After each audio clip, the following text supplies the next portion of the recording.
Bismillahirrahmanirrahim. Assalamualaikum warahmatullahi wabarakatuh.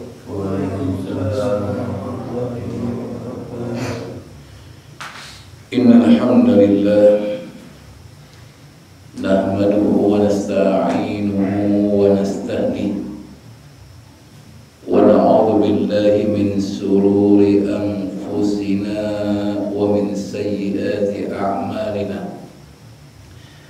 Man yahdihillahu fala mudilla lahu wa man yudlilhu falan tajida lahu waliyyan mursyida. Asyhadu an la ilaha illallah wahdahu la syarika lah wa asyhadu anna Muhammadan abduhu wa rasuluhu la nabiyya ba'dah. Allahumma shalli wa sallim wa barik ala nabiyyina wa karimina wa qudwatina Muhammad sallallahu alaihi wasallam wa ala alihi wa sahbihi wa man sara ala nahjihi ila yaumil qiyamah, amma ba'd. Ma'asyiral muslimin, arsalakumullah. Alhamdulillah, itulah kata yang kita harus ucapkan, kita basahi lisan-lisan kita sebagai bukti kesyukuran kita kepada Allah Subhanahu wa ta'ala. Bahkan kalaupun ada yang tidak menyenangkan yang kita alami dan itu merupakan takdir ketentuan Allah, maka kita pun patut dan selayaknya mengucapkan kalimat alhamdulillah. Makanya tidak heran kalau ketika Rasulullah mengatakan umat ini adalah umat yang luar biasa. Ajaban li amri mu'min, sungguh ajaib orang-orang yang beriman itu urusannya. Semoga kita termasuk orang-orang yang senantiasa bersyukur ketika kita mendapatkan kenikmatan dan senantiasa bersabar ketika menghadapi ujian dari Allah Subhanahu wa ta'ala. Ma'asyiral muslimin rahimakumullah. Pada hari ini kita akan memasuki poin yang terakhir dari hadis yang ke-12. Setelah kita bahas tentang al-mu'min qawi, tentang seorang mukmin yang kuat, lebih baik dan lebih dicintai Allah Subhanahu wa ta'ala dibandingkan mukmin yang lemah. Tapi ingat, masing-masing memiliki kebaikan. Pada pekan yang lalu kita bahas tentang perintah dari Rasulullah untuk semangat mengerjakan hal-hal yang bermanfaat bagi diri kita. Tentu yang jadi target adalah kebermanfaatan kelak ketika kita bertemu dengan Allah Subhanahu wa ta'ala dan mengantarkan kita masuk ke dalam surga. Dan hari ini kita akan memasuki pada kalimat fala taqul law anni fa'altu kada kana kada wa kada, walakin qul qaddarallah wa ma syaa fa'al, fa inna law taftahu amal syaitan. Pada poin yang ketiga ini Rasulullah mengajarkan kepada kita untuk tidak mengucapkan kata-kata seandainya. Maka Rasul mengatakan fala taqul, jangan kamu ucapkan law anni fa'altu kada, kalau saya mengerjakan, andaikan saya mengerjakan ini, kana kada wa kada, maka akan begini dan begini. Ini larangan dari Rasulullah. Walakin selain Rasulullah melarang, Rasulullah juga memberikan solusi. Apa solusi yang dikatakan Rasulullah? Walakin kul, akan tetapi ucapkan olehmu qaddarallah wa ma syaa fa'al. Ini adalah ketentuan dari Allah Subhanahu wa taala, dan apa yang Allah kehendaki pasti akan terjadi. Lalu kemudian pada potongan yang ketiga, pada potongan ini dikatakan fa inna lau, sesungguhnya lau, seandainya taftahu amal syaitan, akan membuka kepada setan kesempatan untuk melakukan tindakan-tindakan kepada orang yang mengatakan lau. Tentu di sini konotasinya negatif. Berarti setan akan mengajarkan kita untuk menjadi orang yang memiliki rasa penyesalan, memiliki rasa kecewa. Ma'asyiral muslimin rahimakumullah, dalam penjelasan dalam kitab ini dikatakan bahwasanya fa inna lau, ya, di sini dikatakan summa innahu sallallahu alaihi wasallam hadda ala ridha bi qada'illahi wa qadari. Pada potongan yang ketiga ini Rasulullah mengajarkan kepada kita untuk bersikap menerima apa yang telah Allah takdirkan kepada kita. Jadi kalau misalkan kita sudah menerima ketentuan takdir ini, maka insya Allah akan ada kebahagiaan yang kita akan rasakan. Walaupun mungkin sesuatu itu kelihatan tidak menyenangkan. Sebagaimana contohnya ada sebuah kisah di zaman dahulu. Seorang raja itu punya pelayan setia. Kalau mungkin sekarang ini jadi penasehat presiden lah bahasanya. Yang mana pada satu masa sang raja kena musibah, tangannya terluka, dan luka itu menimbulkan cacat pada dirinya. Akhirnya raja manggil penasehatnya ini, istilahnya yang curhat. Musibah yang menimpanya ini membuat dia cacat. Namun sang penasehat mengatakan satu kalimat yang membuat raja itu marah, yang mana penasehat ini mengatakan itulah takdir Allah, maka terimalah. Intinya mengajarkan rakyat, mengajarkan kepada rajanya bahwa apa yang terjadi pada dirinya udah Allah tentukan, memang begitu nasibnya. Terima apa adanya, nggak usah ada rasa penyesalan, kecewa dan lain sebagainya. Ketika mendengar jawaban raja, mendapat jawaban dari penasehat seperti begini, marah aja.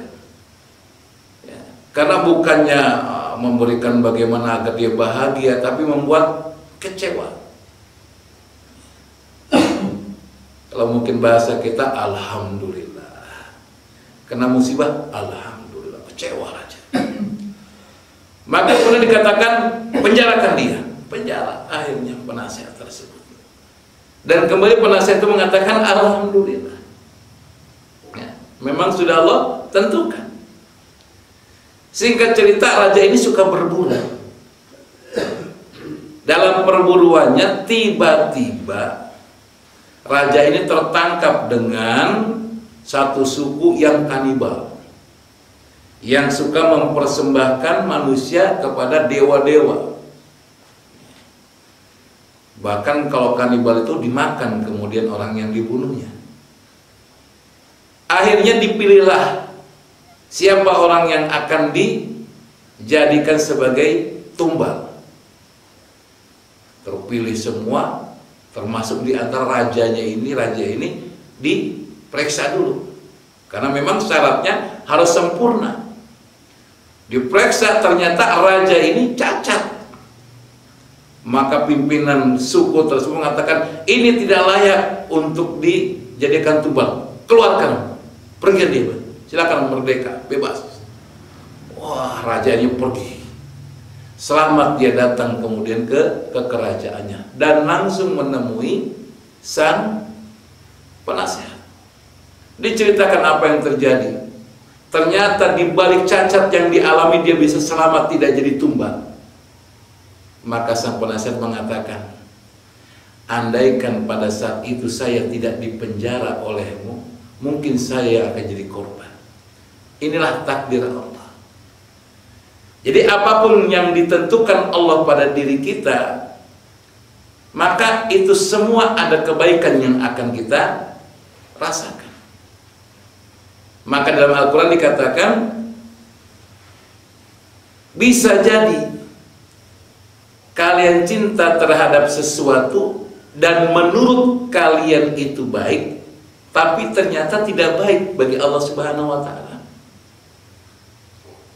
Tapi kebalikannya juga, bisa jadi kita anggap jelek, kita anggap nggak baik, tapi ternyata di sisi Allah itu baik. Sebagai contoh, misalkan berjihad di jalan Allah Subhanahu wa Ta'ala, berperang di jalan Allah Subhanahu wa Ta'ala.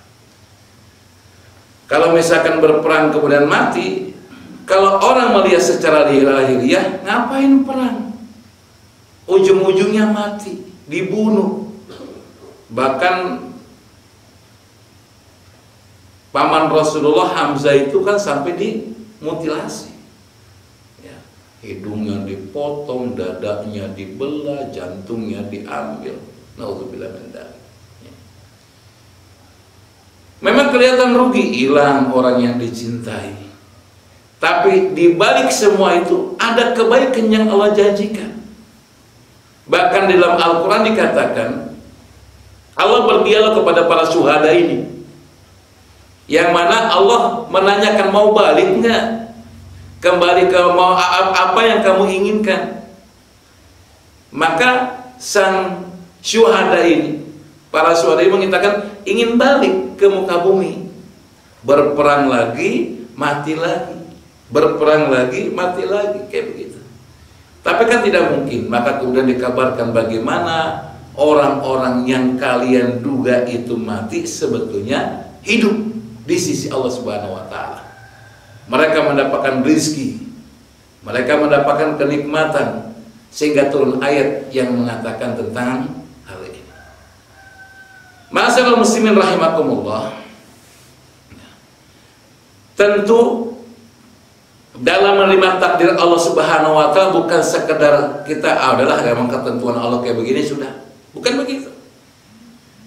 Tetapi yang diinginkan Allah Subhanahu wa Ta'ala adalah sebelum kita menerima ketentuan Allah Subhanahu wa Ta'ala, maka harus ada ikhtiar, badlul juhd, harus ada ikhtiar, usaha, kesungguh-sungguhan, harus ada semangat mencari hal-hal yang diinginkan, harus ada ikhtiar. Adapun setelah itu, setelah ikhtiar, lalu seorang hamba ini dikatakan faida asobal ab ma yakrahu fala yansub dzalika ila tarkil ba'dil asbab. Maka kalau memang ternyata hal tersebut tidak disukai, jangan kemudian ditinggalkan. Terus ikhtiar, terus ikhtiar, sampai Allah Subhanahu wa Ta'ala memberikan kepada hamba tersebut apa yang Allah berikan dan yang apa dikehendaki oleh hambanya. Makanya jangan mengatakan andaikan, kalau dulu misalkan saya nggak begini, saya akan begini. Andaikan dulu saya memilih akhwat ini, saya tidak akan begini. Andaikan saya terus. Nah, hal-hal kayak ginilah yang diharamkan oleh Allah Subhanahu wa Ta'ala. Walaupun dikatakan dalam buku ini, kalimat andaikan itu pun tidak selamanya negatif. Memang prakteknya banyak orang-orang yang melakukan kalimat andaikan itu negatif. Namun kalimat andaikan juga tidak berarti negatif. Karena ada sebuah hadis mengatakan bahwa seseorang itu melihat orang lain diberikan kenikmatan oleh Allah, diberikan ilmu yang Masya Allah bermanfaat bagi dirinya, keluarganya, masyarakat, diberikan harta yang mencukupi kehidupannya, bahkan bisa membantu orang-orang yang ada di sekitarnya. Maka bagi orang-orang yang mereka hatinya bersih, maka dia akan mengatakan kalimat yang positif, tidak negatif. Karena hadis dikatakan ada 4 golongan di situ.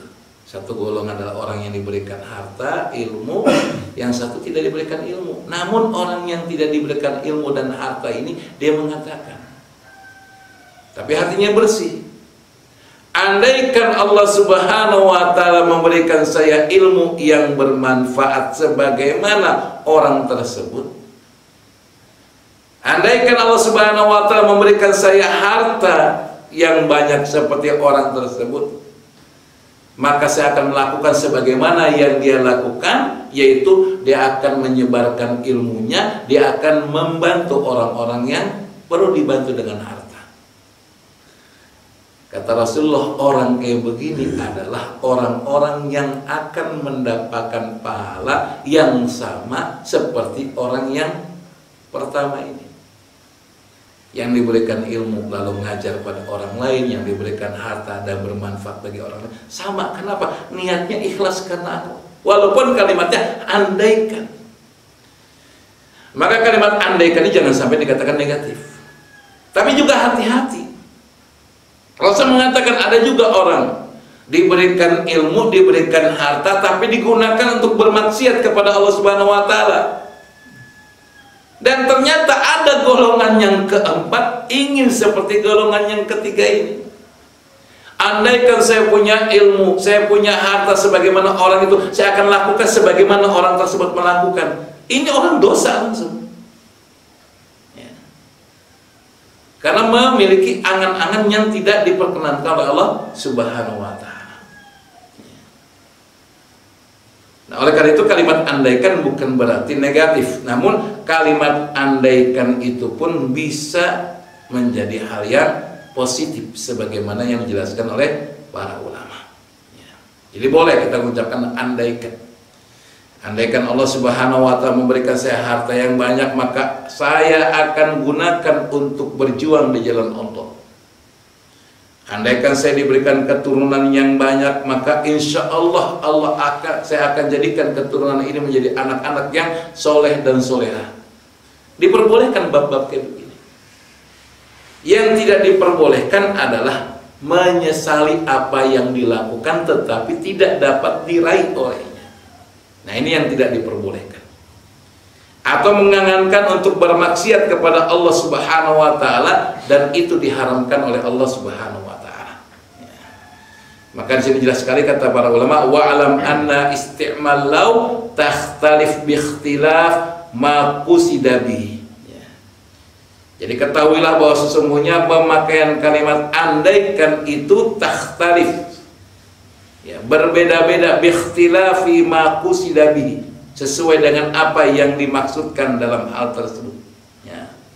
Fa in ista'malat fi hadhil halati la yumkin istidrak al-fa fiha fa innahu taftah 'alal 'abdi 'amala syaitan. Jadi kalau misalkan dia menggunakan kalimat tersebut pada hal-hal yang tidak mungkin ya diraihnya karena sudah terjadi atau mustahil untuk diraih, maka itu akan memberikan kesempatan setan untuk mengajaknya melakukan hal-hal yang membuat dia sedih, membuat dia kecewa, membuat dia nggak nyaman. Nah, ini yang harus dihindarkan. Maka Sikap yang harus kita lakukan sebagaimana yang dikatakan oleh Rasulullah adalah kita katakan bahwa semua ini merupakan qadarullah, ya, telah Allah tentukan. Wa masya'a fa'al. Apapun yang telah Allah tentukan, maka itu akan memberikan manfaat dan itu tidak akan bisa kita rubah kalau Allah sudah berkehendak. Ma'asyiral muslimin rahimakumullah, inilah penjelasan yang dikatakan oleh para ulama berkaitan dengan kalimat lau. Ya. Jadi lau ini jangan sampai kita menganggap sesuatu yang negatif. Ya. Memang banyak yang terjadi seperti begitu, tapi juga ada hal yang positif. Bahkan dalam sebuah ceramah yang saya dengar kemarin ada 6 poin yang dikatakan Syekh bin Baz tentang penggunaan kalimat lau. Tapi intinya adalah lau itu terbagi 2. Yang pertama madhmumah, satu hal yang tercela. Yang kedua adalah mahmudah, sesuatu yang memang sangat dicintai oleh Allah Subhanahu wa taala. Ya, maka kita kalau ingin mengucapkan kalimat lau dalam aktivitas kita sehari-hari, kita lihat dulu apakah kalimat tersebut bermanfaat kepada diri kita atau tidak. Ya. Kalau tidak, jangan ucapkan lau. Tapi kalau misalkan bermanfaat, lakukan. Ya, lakukan. Ya. Jadi bukan berarti terlarang, lakukan. Yang insya Allah kalimat andaikan yang nilainya positif, insya Allah akan dikabulkan, akan diberikan oleh Allah Subhanahu wa ta'ala. Tetapi kalau misalkan kalimat lau yang kita gunakan dalam bentuk penyesalan, dalam bentuk negatif, maka Allah akan membuat hal-hal yang membuat kita akan kecewa nanti pada hari kiamat. Nyesal, kenapa saya mengucapkan kalimat lau, andaikan. Walau alam bisawab, mungkin ini saja karena memang pembahasannya dalam buku ini tidak terlalu banyak kalimat lau, ya. Intinya bagaimana kita bisa menggunakan kalimat lau pada hal-hal yang positif, bukan pada hal-hal yang negatif. Nah, insyaallah pekan depan bila tidak ada halangan, pekan depan saya mungkin nggak ada di sini karena sedang ada agenda Mukernas IKADI di NTB. Ya, jadi pekan depan libur. Insyaallah. Tapi kita akan bahas pada pertemuan pekan selanjutnya, yaitu tentang kalimat al-mu'min lil mu'min, seorang mukmin dengan mukmin lainnya kal bunyan, bagaikan sebuah bangunan yashuddu ba'duhu ba'dha, yang saling menguatkan satu dengan lainnya. Ya. Jadi ini tentang persatuan antara orang-orang yang beriman. Kita akan bahas tentang hal ini. Hadisnya pendek, tetapi memang pembahasannya memang ada 3 lembar. Ya. Wallahu a'lam bishawab, kurang lebih minta maaf. Insyaallah Allah mudahkan urusan kita dan mudah-mudahan Allah menjadikan kita sebagai mukmin yang kuat, menjadikan diri kita sebagai orang-orang semangat untuk mencari hal-hal yang bermanfaat, dan mudah-mudahan kita dihindari dari mengatakan andaikan pada hal-hal yang negatif, dan mudah-mudahan Allah kabulkan kita ucapan andaikan pada hal-hal yang positif. Wallahu a'lam. Assalamualaikum warahmatullahi wabarakatuh.